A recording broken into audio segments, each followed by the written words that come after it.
ओम शांति। आज प्यारे मीठे बाबा की अव्यक्त मीठी मुरली मंथन की डेट है 2 अक्टूबर 2022। तो आज बापू का जन्म दिवस, गांधी जयंती। तो सबसे बड़े बापू कौन है? सभी आत्माओं के बापू बाबा शिव हमेशा अपनी मुरली में बोलते हैं ना कि मैं सबसे बड़ा बापू हूँ। तो उस बापू की ये मुरली है। बापू आए हैं मिलन मनाने, हम सब बच्चे बड़े ध्यान से सुनते हैं। तो आज की टाइटल है ब्राह्मण अर्थात श्रेष्ठ भाग्य के अधिकारी। ब्राह्मण अर्थात श्रेष्ठ भाग्य का अधिकार। इस पर बाबा ने इतनी फैंटास्टिक मुरली चलाई है कि बात मत पूछो। चलिए सभी ध्यान से सुनिए। तो मन बुद्धि के कागज और कलम तैयार है ना? पॉइंट नोट करने हैं। कोई डायरी में भी नोट करे, मन में भी नोट करे, जैसे भी करे। नोट करने से मतलब है जितना हम नोट करेंगे उतना हम पेपर में पास होंगे, ठीक है? और टीचर खुश होगा। टीचर बेस्ट स्टूडेंट से ही खुश होता है जो पढ़ाई में होशियार है। याद रखे पॉइंट। तो आज भाग्य विधाता भगवान अपने सर्व बच्चों का श्रेष्ठ भाग्य देख हर्षित हो रहे हैं। भगवान जब मिलन मनाते बच्चों को देखते हैं ना, तो उनको देख कर बाबा एकदम हर्षित हो रहे हैं कि इतना श्रेष्ठ भाग्य सारे कल्प में आप बच्चों का ही है। आप बच्चों के सिवाय किसी का नहीं है। आपका जन्म इस श्रेष्ठ भाग्य के आधार पर है, क्योंकि यह जन्म स्वयं ईश्वर द्वारा होता है। तो जो जन्म ही भगवान द्वारा हुआ, तो वह जन्म कितना श्रेष्ठ होगा। क्या बात है! जिनको जन्म ही भगवान दे, वो बच्चे कितने भाग्यशाली हुए। तो अपने इस श्रेष्ठ भाग्य को सदा स्मृति में रख हर्षित रहते हो, बाबा पूछ रहे हैं। तो यह स्मृति सदैव मन में इमर्ज करो। सिर्फ दिमाग में समाया हुआ न हो, लेकिन हर चेहरे व चलन में स्वयं को अनुभव करो। पहले स्वयं अनुभव करो, तभी दूसरे को दिखाई देगा। जो भी भगवान हमें बता रहे हैं उसे मन में इमर्ज करो, स्वयं को फील करो, उसके बाद औरों तक पहुंचाओ। आपके श्रेष्ठ भाग्य की लकीर स्पष्ट दिखाई दे। तो कितने प्रकार के भाग्य प्राप्त है, अपनी लिस्ट बनाओ, बाबा पूछ रहे हैं। सिर्फ डायरी में नहीं, लेकिन मस्तक बीच भाग्य की लकीर स्पष्ट दिखाई दे। मतलब आपके चेहरे व चलन से सभी को आपके भाग्य की, किस्मत की एकदम, क्या कहते हैं, एकदम बहाव स्पष्ट दिखाई दे। तो पहला भाग्य क्या है? जन्म ही भाग्य विधाता भगवान द्वारा हुआ। पहला भाग्य क्या है हमारा? याद करें सभी। हमारा जन्म ही भाग्य विधाता भगवान के द्वारा हुआ है। किसी आत्मा को भगवान ने चुना, चाहे माध्यम कोई हो, माध्यम डजंट मैटर। बात है ईश्वर ने चुना है। ईश्वर की दृष्टि आप पर पड़ी, आपके सारे कर्मों के फल मतलब प्राप्त होने बस आने वाले हैं, सारे विकर्म चुकतू होने वाले हैं। तभी तो भगवान की नज़र आप पर पड़ी और आपको टचिंग हुई कि हम भी मंथन सुने, हम भी इससे जुड़े। ये ईश्वर की मर्जी है। तो सबसे पहले भगवान का शुक्रिया। दूसरी पॉइंट, ऐसे किसी भी आत्मा का, धर्मात्मा व महान आत्मा का भाग्य नहीं जो स्वयं भगवान ही पिता, टीचर, सदगुरु के रूप में हमें मिले हैं। क्या बात है! ऐसा कोई भी आत्मा नहीं होगा दुनिया में जिसका भाग्य स्वयं भगवान लिखे और जो भगवान ही पिता, टीचर, गुरु बनकर आ जाए। वो भाग्य तो हमारे हिस्से में है। तो पिता बनकर भगवान क्या करते हैं? पालना कर रहे हैं। पिता बनकर हमें वर्षा देते हैं, शिक्षक के रूप में पढ़ाई पढ़ाते हैं और सदगुरु के रूप में वरदानों की सर्व प्राप्तियों से भरपूर करते हैं। तो सर्व खजाने हैं ना, कोई खजाने की कमी तो नहीं। तो तीनों रूप में खजाने हैं ना। पिता द्वारा वर्षा मतलब वसीयत मिल रही है, शिक्षक के द्वारा पढ़ा रहे हैं, हमें लायक बना रहे हैं, और सदगुरु के द्वारा वरदानों से भरपूर कर रहे हैं। भक्ति में भी गाते आए हो ना कि परमात्मा पालन हारे, ओ पालन हारे, ऐसा करके हम लोग गीत गाए ना भक्ति में। तो वो तो अब थ्योरी में पढ़े, अभी प्रैक्टिकल में भगवान आ गए पालना देने के लिए।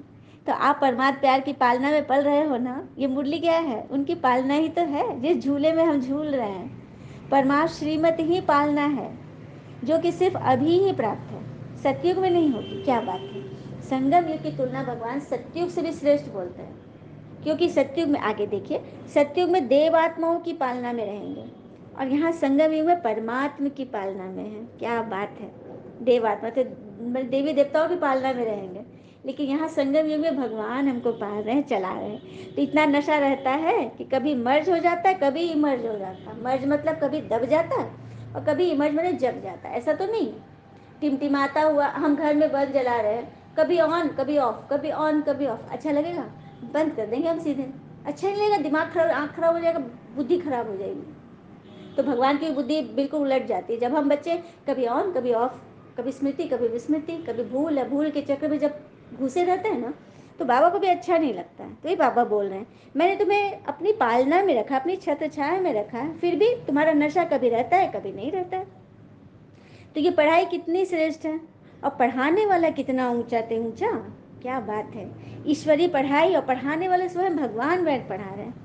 हाँ, और किसको पढ़ा रहे हैं, पढ़ाया किसको, जिसको दुनिया ने नाउम्मीद बना दिया, जिसको दुनिया ने ठुकरा दिया। ये भी हम गीत सुने हैं ना, जिसका कोई नहीं होता उसका खुदा होता है। हम बच्चे अपने भाग्य पर इतना इतराए, इतना इतराए कि बस बह ही जाए उसमें, है ना। तो दुनिया ने जिसे नाउम्मीद बनाया, भगवान ने उसे उम्मीदवार बना रहे हैं। क्या बात है। परमात्मा पढ़ाई से जो श्रेष्ठ पद मिलता है, ऐसे ऊंचे से ऊंचा पद क्या दुनिया में कोई पद से है, चाहे मिनिस्टर ही क्यों ना बन जाए, पीएम क्यों ना मिल जाए, लेकिन भगवान के द्वारा दिया गया जो पद है, जो कि अभी मन के राजा हम बनते हैं, और सत्युग में बनेंगे विश्व के राजा। सत्युग में रहते जड़ी तार हीरे जवाहर के महल होंगे, लेकिन यहाँ कैसे महल में रहेंगे, अपने विचारों के सुनहरे महल में, अपने मन के राजा। बातें आ रही हैं, कोई कुछ भी बोल रहा है, युगल को गूगल बना के रख देंगे, मतलब उसकी बात मतलब लगेगी ही नहीं। हमने शास्त्रों में वो यादगार सीन देखा है ना, जब युद्ध का सीन है, उधर से असुर के तीर आ रहे हैं, और इधर देवताओं ने अपने चारों तरफ एक पॉजिटिव और किरण जैसा बना दिया, जिसके दरवाजे से टकरा करके उनके तीर भस्म हो जाते हैं। तो हमारे चारों तरफ ऐसा पॉजिटिविटी का ऑरा रहे, परमात्मा किरण से ऐसा हम छत्र छाया के नीचे रहे कि कोई भी नेगेटिविटी हमें टच न कर पाए। तो ये गारंटी अभी भगवान दे रहे हैं। तो ऐसी गारंटी भगवान देते हैं। दुनिया में तो कोई पढ़ाई पढ़ते हैं तो एक जन्म की भी गारंटी नहीं है। जैसे कोई इंजीनियरिंग मेडिकल पढ़ रहा है तो कोई गारंटी नहीं है कि उसका बच्चा अच्छा डॉक्टर बनेगा ही बनेगा, कोई गारंटी नहीं है, कोई गारंटी नहीं। लेकिन परमात्मा तो इस पढ़ाई के लिए गारंटी दे रहे हैं, यदि तुम इस पर 100% अच्छी रीति चलोगे तो 21 जन्म की गारंटी, एक जन्म नहीं 21 जन्म की गारंटी। तो भाग्यवान हुए ना, भाग्य है ना, तो उसको दिखाएंगे कैसे, चेहरे और चलन हमारे बोल से दिखाई दे। आपकी चाल से श्रेष्ठ भाग्य का हाल दिखाई दे कि आपका हाल एकदम श्रेष्ठ है या अभी भी साधारणता ही है, बाबा पूछ रहे हैं। तो साधारणता में भी महानता दिखाई दे, साधारण हो, कपड़े लगते साधारण है, लेकिन चरित्र महान हो। तो यही कारण आपके जड़ चित्र से भी महानता झलकती है, और जिसके ही वजह से सभी सिर झुकाते नमन करते हैं। देवी देवताओं की जो मूर्तियों की हम पूजा करते हैं, वो किन की मूर्ति, हमारा ही यादगार है, क्योंकि हमने संगम पर चैतन्य रूप में हर आत्मा की सेवा की, हर आत्मा को भगवान से मिलाए, सबके लिए शुभकामना शुभभावना रखी। उसी का यादगार है कि द्वापर में हमारे जड़ चित्रों के आगे सब सर झुका रहे हैं। ठीक है, आई बात समझ में। दुनिया में लोग पढ़ाई पढ़ते हैं तो उसे कहते हैं सोर्स ऑफ इनकम। दुनिया में जो पढ़ाई पर सोर्स ऑफ इनकम, और हमारी कमाई का इनकम का हिसाब क्या है? चलिए, उनका तो होगा लाखों करोड़ों में, चलिए लाखों करोड़ों के बिजनेस में लोग करते हैं दुनिया में, और आपकी तो सेकंड में पदम है। पदम को भी बाबा ने क्लियर किया है कई बारी।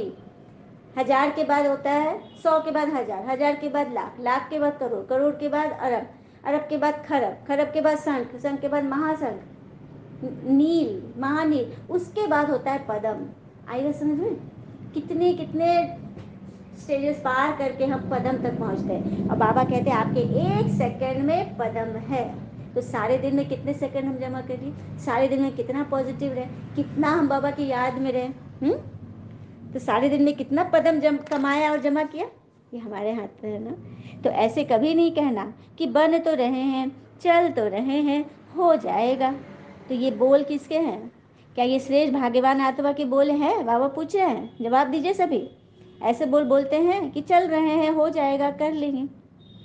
तो आप ब्रह्मा कुमार कुमारी ऊंची मौज से मोहब्बत की जीवन जीने वाले हो। आप ब्रह्मा कुमार कुमारी अर्थात मौज से मोहब्बत से जीवन जीने वाले हो। ऐसे नहीं कि कभी मोहब्बत व कभी मजबूरी। तो भाग्यवान अर्थात मजबूरी खत्म और मोहब्बत आनंद शुरू। तो भाग्यवान अर्थात क्या? मजबूरी मेहनत खत्म और मोहब्बत आनंद प्रेम सुख शुरू। तो सबके सुख के दिन आ गए ना। फिर है बाबा ने कहा सदगुरु द्वारा श्रेष्ठ भाग्य प्राप्त होने की चाबी मिल जाती है। श्रेष्ठ भाग्य प्राप्त होने की चाबी मिल गई। और वरदानों की लिस्ट तो लंबी है ना, जिससे वरदानों से ही सारी ब्राह्मण जीवन बिता सकते हो। क्या बात है, आपके प्राप्तियों की लिस्ट इतनी लंबी है कि उससे आप पूरा जीवन बिता सकते हो। तो भाग्य के खजाने तो सभी को प्राप्त हैं, मगर किसी को कार्य में लगाना आता है और किसी को नहीं। ये भी बात सच है। भाग बेटा की कलम भगवान ने सबको दे दी, किसी को लिखना आता है, किसी को नहीं आ रहा है। सबको जानबूझ के भी न लिखे, मिला सबको एक जैसा, परंतु नंबरवार है। तो समझा नंबरवार क्यों है? बाबा ये भी कारण बता रहे कि नंबरवार क्यों हो गया, रैंकिंग क्यों हो गई, कि जितना यूज करना है, कार्य में लगाना है, उतना नहीं लगाते। जितना करेंगे उतना बढ़ता जाएगा। मर्ज करके रखेगा तो बढ़ेगा, हाँ नहीं ना। ये उसको दबा के रखेंगे तो बढ़ेगा, छुपा के रखेंगे नहीं ना। उसको यूज करना है तो पहले स्वयं को अनुभूति करो। हाँ, इसीलिए यहाँ वह चलन, चेहरे व चलन में यह लाओ कि हम इसको यूज कर रहे हैं। तो समझा क्या करना है, पहले स्वयं में भरो। तो 108 में नहीं तो कम से कम 16,108 में तो आओ। भगवान बोल रहे हैं, भगवान की कितनी उम्मीद है हम बच्चों से ना, कि इतना में तो आओ लिस्ट में। फिर बाबा ने बोला निर्विघ्न रहने व बनाने पर बाबा ने बताया कि यथार्थ सेवा व यथार्थ याद, ये निर्विघ्न रहने का मार्ग है। निर्विघ्न देखो, चाहते सभी हम निर्विघ्न रहे, कोई विघ्न न आए, हर तरह से हम बेरोक टोक मेरा जीवन एकदम खुशी आनंद में चले। तो उसका आधार बाबा ने बताया यथार्थ सेवा व यथार्थ याद, याद और सेवा का बैलेंस। तो सदा अपने श्रेष्ठ भाग्य के गीत गाते रहो, अपने खुशनसीबी के गीत गाते रहो। मैं खुश नसीब हूँ बाबा, मुझको तेरा प्यार मिला। मैं खुश नसीब हूँ बाबा, मुझको तेरा प्यार मिला। पाके तेरी एक नजर, मुझको नया संसार मिला। मैं खुश नसीब हूँ बाबा, मुझको तेरा प्यार मिला। तेरे मिलन से जीवन में पाई मैंने अलौकिक खुशी। एक पल के सिमरन से मैंने पाई है अनमोल खुशी। रोशन सभी के हो जीवन, तू प्रेम का कोई गीत सुना। पाते ही तेरी एक झलक, मुझको नया संसार मिला। मैं खुश नसीब हूँ बाबा, मुझको तेरा प्यार मिला। तो सदा खुश रहना है ना। मैं खुश नसीब तो हूँ, साथ में हम खुश नसीब हैं, हमें प्रभु का प्यार मिला। सबके गीत हो तो सदा खुश रहना है। ऐसा न हो कि माया आवे तो भूल जाए। उतना समय खुशी का गीत ही बंद हो जाता है। जब माया आती है तो क्या होता है, खुशी का गीत बजता है, उस समय तो मदहोशी का गीत हो जाता है, बेहोश हो जाते हैं। और जब भी माया अकेले देखती ना तो वार करती है। अगर बाबा व श्रीमत साथ हो तो वो आएगी वार करने, लेकिन क्या करके जाएगी, नमस्कार करके जाएगी, हार जाएगी ना। तो जब माया को अच्छी तरह से जान पहचान गए कि वह नंबर 1 हमारी दुश्मन है, सभी पहचानते हैं, कोई किसी की बात को पकड़ के मन में रखना वो हमारा नंबर 1 दुश्मन है। तो फिर एक बात नहीं रखे, उसके अनेक सारे फोल्डर खुलना, ऐसे हुआ था उस साल, ऐसे हुआ था, ऐसे हुआ था, क्या करेंगे, ये वो ऐसे वैसे, एकदम उसकी क्यों लग जाती है। हाँ, तो नंबर 1 दुश्मन है।